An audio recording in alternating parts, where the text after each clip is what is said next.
I'm sorry, Mum. Court defendants need to wait over there. The security guard's voice was clipped, almost bored, as he pointed toward a cracked bench against the far wall. The woman in front of him blinked slowly, like she'd heard the line before, because she had. Too many times.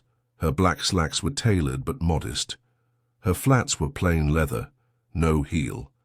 The only thing that shimmered was the deep bronze hue of her skin under the fluorescent lobby lights, which somehow always felt a few degrees colder when directed at her. "Actually, she began, her tone soft, measured. "You're not allowed past these metal detectors unless you're on the docket," he cut in, not even glancing up from his checklist. "No food, no recording devices, and if you're here for arraignment, have a seat. Clerk calls names at 9:30. The woman sighed gently and stepped aside without protest. She checked her watch, 8:44 a.m., still early. She moved to the bench, as instructed, lowering herself beside a teenage boy chewing his fingernails and a woman in sweats arguing with someone over speakerphone. Neither gave her a second glance, but the attorneys across the hall did. White shirts, blue ties, glossy shoes clicking across the polished floor. They eyed her with a mixture of curiosity and dismissal, as if trying to guess which charge belonged to her. Vandalism, petty theft, maybe disturbing the peace. She didn't return their stares, just opened her notebook. A plain leather-bound one, unmarked on the front, but heavy with notes. Case files, codes, procedures, and a single name underlined 4 times. Judge M. Ellis. She hadn't yet introduced herself. No one had asked her name. They never did. At 8:55, a white-haired man stepped through the private double doors of the clerks' wing. He looked frantic, scanning the room until he locked eyes with her. "There you are," he said, hustling over. "Judge Ellis, I'm so sorry. We thought you were running late." At that moment, 4 things happened at once. The teenage boy's jaw dropped open. The security guard's pen froze mid-checkmark. The young attorney who had just rolled his eyes at her straightened like someone hit his back with a stick. And the clerk behind the counter, the one who'd just laughed and said, "No way she's a judge," visibly went pale. But before anyone could recover, another uniformed guard stepped forward, hand already resting on his belt. "Wait a minute. This woman's trying to access restricted areas. She refused to identify herself and loitered in the public zone." The first man, the one who knew her, blinked in shock. "That's Judge Monroe Ellis, sir. Appointed to this bench 2 months ago. Today is her first official sitting." The second guard blinked, then looked at her again, then cleared his throat. But Monroe, Judge Ellis, was already rising slowly, with the kind of quiet grace that doesn't require volume to command attention. She didn't yell, didn't scold. She simply closed her notebook, stood tall, and said, "I believe I've been thoroughly screened." Her tone wasn't bitter, just cold enough to sting. Then she walked past all of them, the attorneys still staring, the clerks still silent, and the guards now scrambling to murmur apologies, and pushed through the doors that led to the courtroom. No one breathed. Not until the PA system crackled to life moments later, and a calm voice announced over the speakers, "All rise. Court is now in session. The Honorable Judge Monroe Ellis presiding."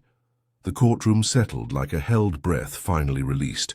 Wooden pews creaked under the collective weight of public spectators, defendants, families, and a row of attorneys, who suddenly couldn't remember what their last smug comment had been. The air shifted, not with panic, but with something slower, heavier, embarrassment maybe, or shame. Judge Ellis sat tall at the bench, her posture deliberate and elegant, not stiff, not defensive, just certain. She adjusted the microphone, clicked the gavel once, not for volume but for rhythm, like she was marking the moment for what it was, a beginning and a reckoning. "Good morning," she said calmly. eyes scanning the room like searchlights. "This court is now in session." No one replied. Not yet. A bailiff she didn't recognize leaned in and whispered awkwardly, Do you want me to call the first case, Your Honor?" Monroe gave a single nod. The first defendant shuffled forward. A girl who looked barely 20, wringing her hands and biting her lip. She didn't look at Monroe until the name echoed through the chamber. Judge Ellis. Then her head lifted just slightly. Not in fear, in something else, curiosity, maybe hope. The charge was minor, shoplifting. The file said she took baby formula and diapers. The store demanded restitution. The prosecutor, a pale man with a quick smirk, recommended 30 days. In county or a fine the girl couldn't possibly afford. Monroe listened quietly, flipping through the report. Her fingers moved with grace, not rushed, not hesitant. But she didn't look up until he said, "And considering her prior failure to appear, we recommend maximum consequences." "Failure to appear," Monroe repeated, still staring at the paperwork. "Was that before or after the letter was sent to the wrong address?" The smirk faded. "Excuse me. The summons," she said evenly. "According to this entry, it was mailed to the wrong apartment number. That's why she missed court. Which makes the basis for your recommendation." She finally looked up. "Baseless." The girl's mouth fell open in shock. The attorney blinked, then tried to stammer something out. But Monroe didn't need to yell. She didn't need to flex. She just raised her eyes to the gallery, where every clerk, guard, and attorney who had once dismissed her now sat watching, pretending to work, pretending not to sweat. She turned back to the girl. "Miss Chapman," she said gently, "I'm dismissing the charge. You'll be connected with a social worker through our restorative justice program. You're not a criminal. You're a mother trying to survive. That's not a crime in this courtroom." The girl burst into tears, silent. Monroe didn't offer a tissue, didn't smile for the sake of theater. She simply nodded softly and said, "You're free to go." By the time the next case was called, something in the room had shifted completely. The young white attorney who had once laughed near the clerk's desk was now whispering nervously to his colleague. The same guard who tried to remove her earlier now stood straighter near the exit, gaze locked forward, hands behind his back like a cadet caught off script. But Monroe didn't flinch. She didn't address it. Not yet. Because power wasn't about performance, it wasn't about showing off. It was about knowing, and she knew exactly what they'd assumed. They thought she was a clerk, a defendant, a mistake. But today, she wasn't just wearing the robe. She was the law.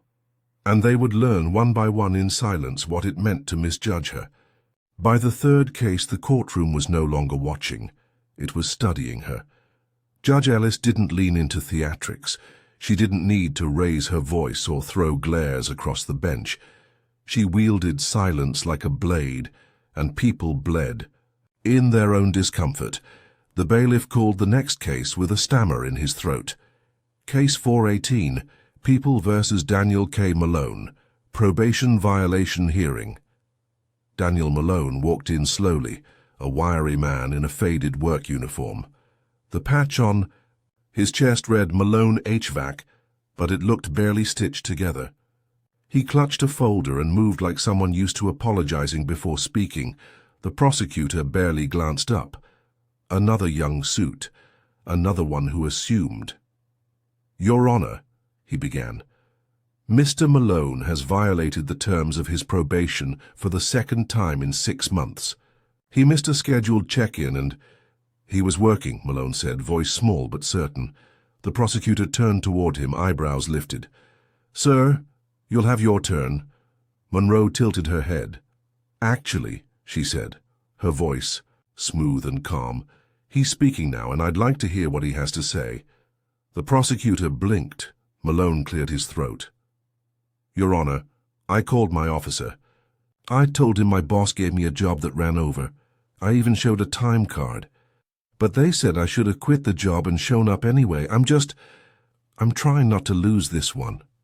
The silence hung. Monroe flipped to the back of his file. The judge before her, one of the ones now sitting silently in retirement, had written in ink, "Watch him. Repeated excuses. Typical." The word typical had been underlined. She closed the folder. "Let me ask you something, Mr. Malone," she said, leaning forward slightly. "Do you want to keep your job?" "Yes, ma'am. It's the only steady thing I got." She nodded. "And are you able to keep up with your meetings now?" "I made a plan.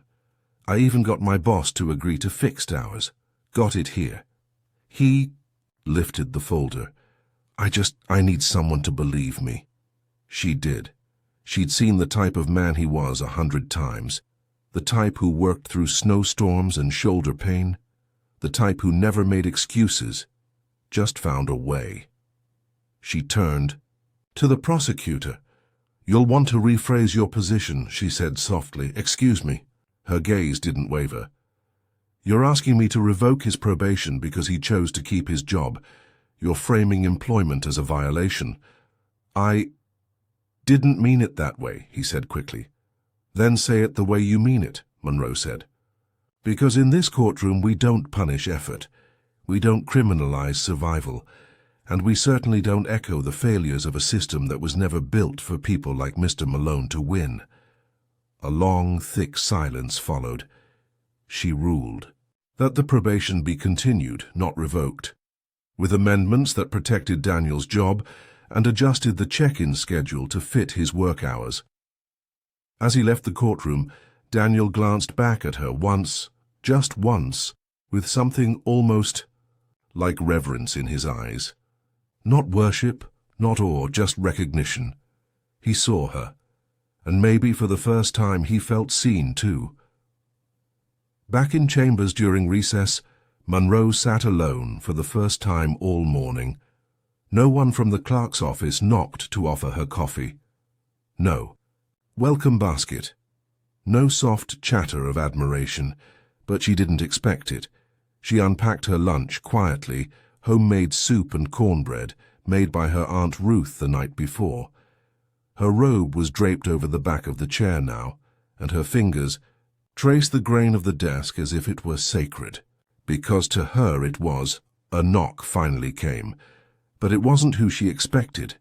It was the young security guard from the lobby, the one who had told her to wait with the defendants.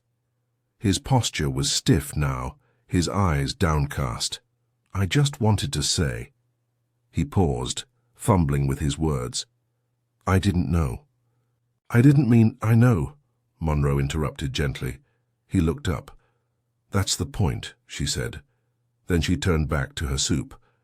By 2:00 p.m., word had spread, not officially, not in any email or bulletin, but whispers had a way of becoming gospel in a courthouse. "Have you seen her? Security almost kicked her out this morning. She's not what I expected." Monroe heard none of it firsthand, but she felt it.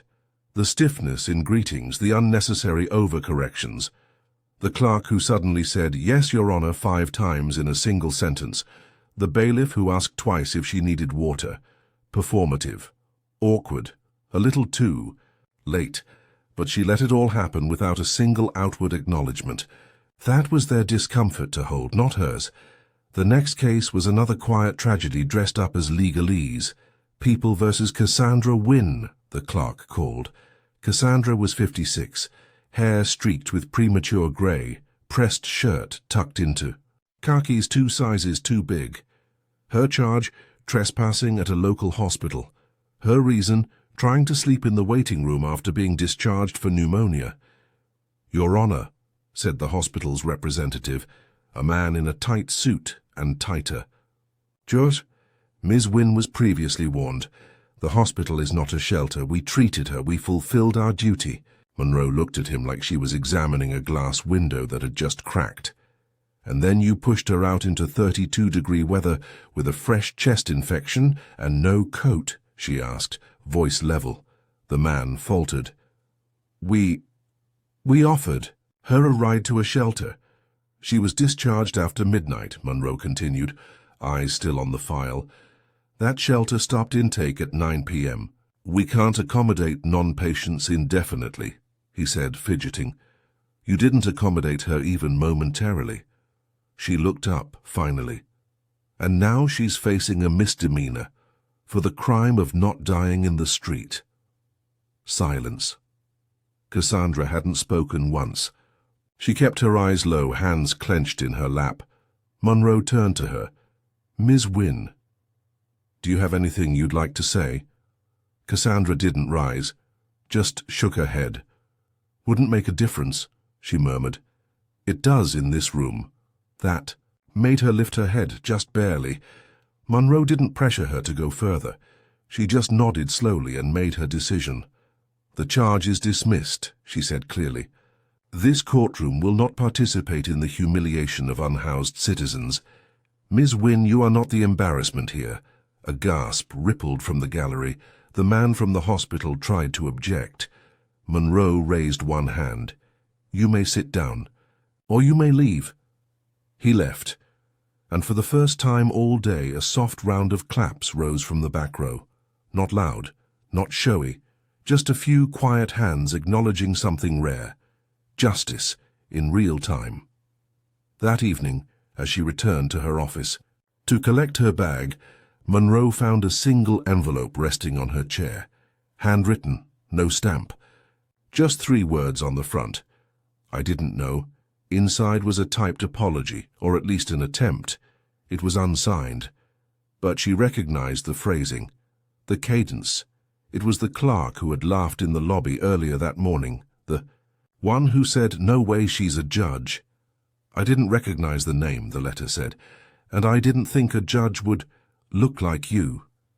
She folded it neatly and placed it in her drawer. She didn't need to respond. She'd already spoken the only way that mattered, from the bench. By the 5th day on the bench, Monroe Ellis wasn't just a name people knew. She was a presence people prepared for. No more mistaking her for a defendant. No more dismissive tones from the clerks.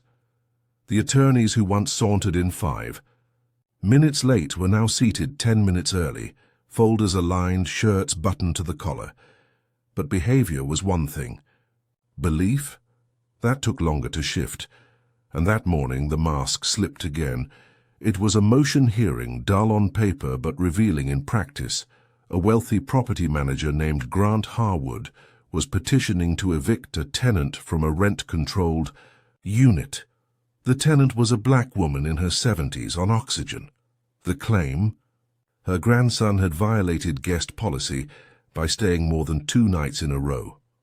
Your Honor, Harwood's attorney said with an oily smile, Ms. Barnes has violated the lease terms. The landlord is simply enforcing the contract. Monroe studied the lease. The ink was faded, decades old. The guest policy clause had clearly been added in newer type. She looked back at the attorney. This clause wasn't in the original agreement. It was an amendment, he said quickly. Was she notified? He faltered. Was she given legal counsel before being asked to sign a new version of her lease? Monroe asked, voice sharper now. Because what I see here is a targeted change, made after her grandson began staying to help her walk, cook, and breathe. The landlord has the right, let the record reflect, Monroe cut in, that the landlord in question has purchased 3 additional buildings on that block in the past 6 months, all of which have seen rent increases and similar evictions, affecting mostly elderly tenants of color. There it was again, the silence, the one that said, how does she know that? But Monroe kept going. This court finds the eviction attempt retaliatory and discriminatory, she ruled. Ms. Barnes will remain in her home. The amended lease is voided. The elderly woman's hands flew to her face. Her grandson exhaled. So deeply his whole chest dropped. Harwood stormed out, red-faced, not even looking back. Later, in chambers, Monroe was reviewing case files when a knock came. Not tentative, not forced. Intentional. The door opened, and in stepped Judge Brenton. Wills, a man whose portrait hung in the hallway outside. The former presiding judge, white, late 60s, still wore cufflinks that gleamed like medals. Judge Ellis, he said with a nod. May I? Monroe gestured to the chair across from her desk. He didn't sit right away. He stood for a beat, scanning the room. His eyes lingered on the photograph by the window. Monroe with her late mother, arms around each other, standing in front of the small brick house in Macon.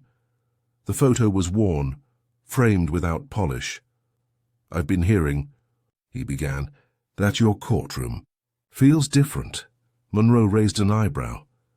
Different how? He smiled, but it didn't reach his eyes. Let's just say some of the staff are adjusting. To fairness? To the style of fairness, he replied, choosing his words carefully. You've made quite the impression. I wasn't hired to make impressions, she said flatly. I was appointed to make judgments. A pause. Just be careful, Judge Ellis. Sometimes change moves too fast for the foundation to catch up. Monroe leaned back in her chair. Calm. Unbothered. I'm not here to match the pace of comfort, she said. I'm here to match the pace of justice, and that clock's been broken a long time. He didn't argue. He didn't agree. He just gave a tight nod and stepped out, leaving the door slightly ajar. Outside, Monroe could hear laughter from a clerk's desk, the hum of the vending machine, the scrape of a rolling chair. Ordinary sounds, but in her ears they felt like drums, because in this place, this bench, this system, nothing was ordinary when you didn't look like you were supposed to belong. And still, she did.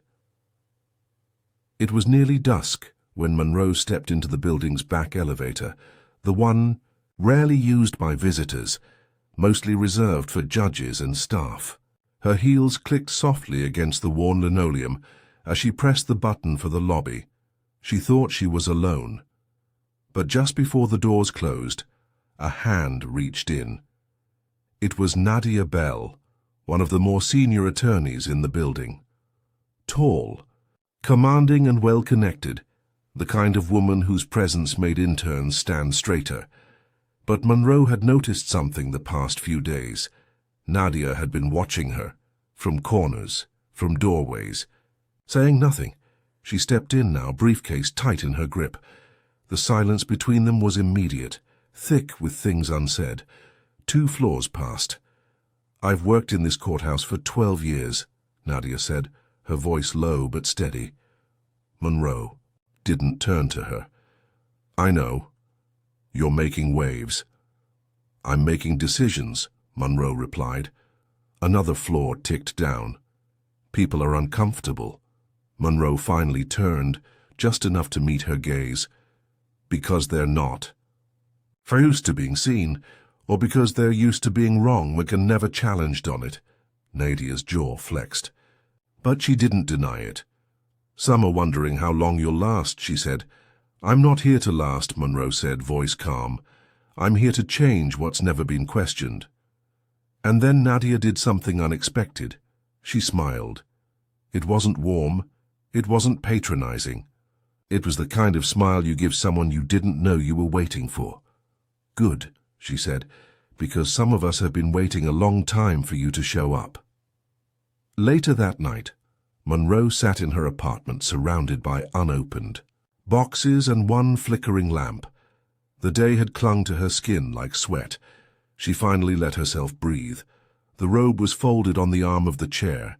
Her curls were unpinned, and in her lap was the letter she'd found yesterday.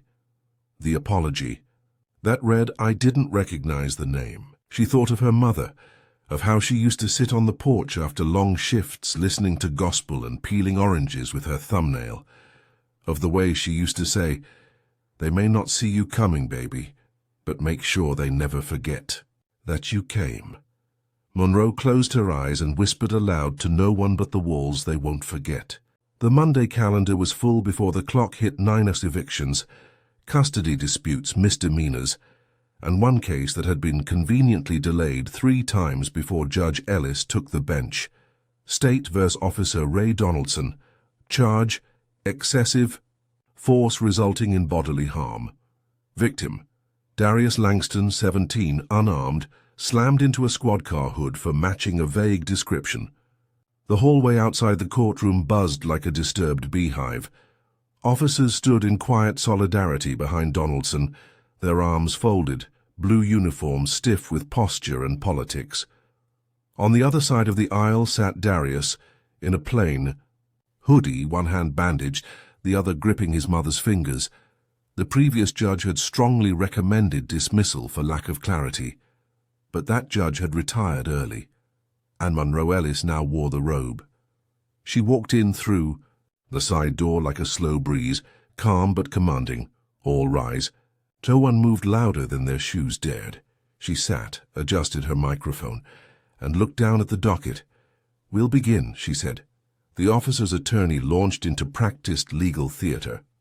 My client acted in accordance with his training under reasonable suspicion, using appropriate force. Monroe didn't flinch. She let him speak. But when it was time for Darius's mother to testify, the room held its breath. "He wasn't doing anything," she said, her voice trembling. "He was waiting for me to come out the pharmacy. He had a receipt in one hand, my umbrella in the other, that's all." "And then?" Monroe asked, voice gentle. The woman's lip quivered. "And then they grabbed him, slammed his head down, told me to back up or I'd catch it too. Like we weren't people." A quiet sniffle echoed. Monroe leaned back, folding her hands.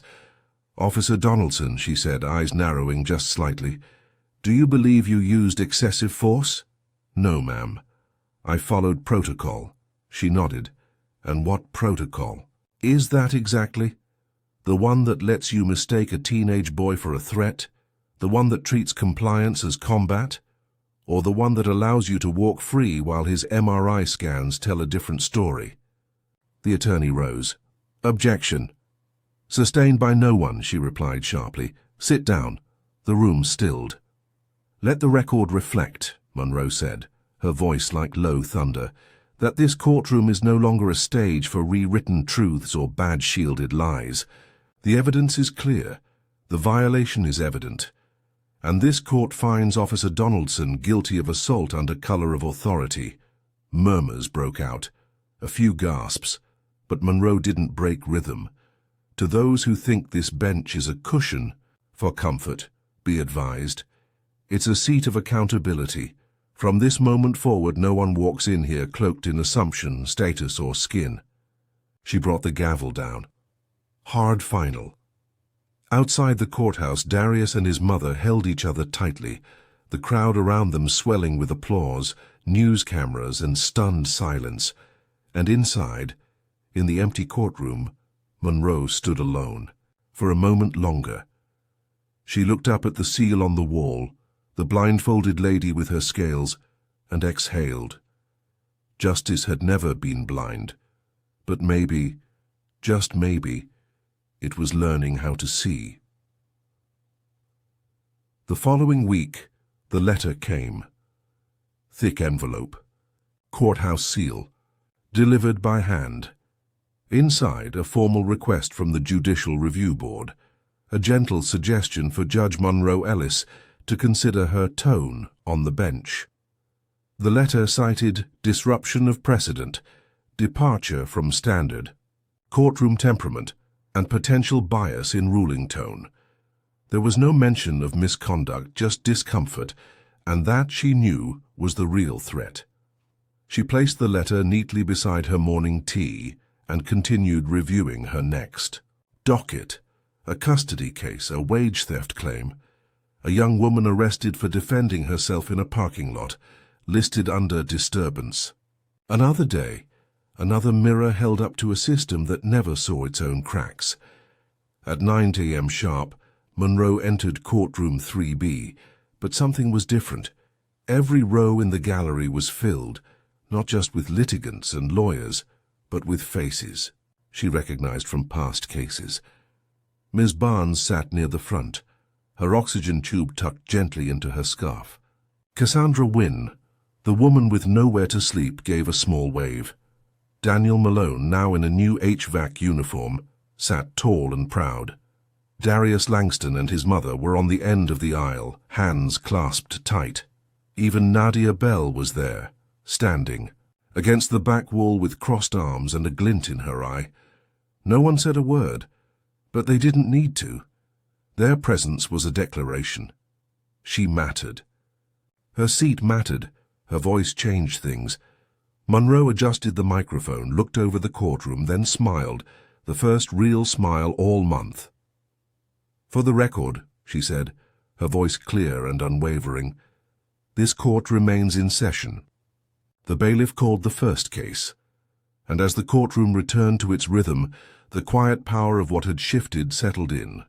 Not everyone respected her yet, but they feared underestimating her now, and in a world where black women were too often questioned, silenced, or erased, that was a start. That evening she walked out through the same courthouse lobby, same cold lights, same tiled floor, same security desk, but this time no one asked her to wait. No one questioned who she was. No one pointed her toward the defendant bench. They just nodded, and she nodded back. Robe still on, spine still straight, purpose still burning, because she hadn't come to ask for power. She'd come to use it.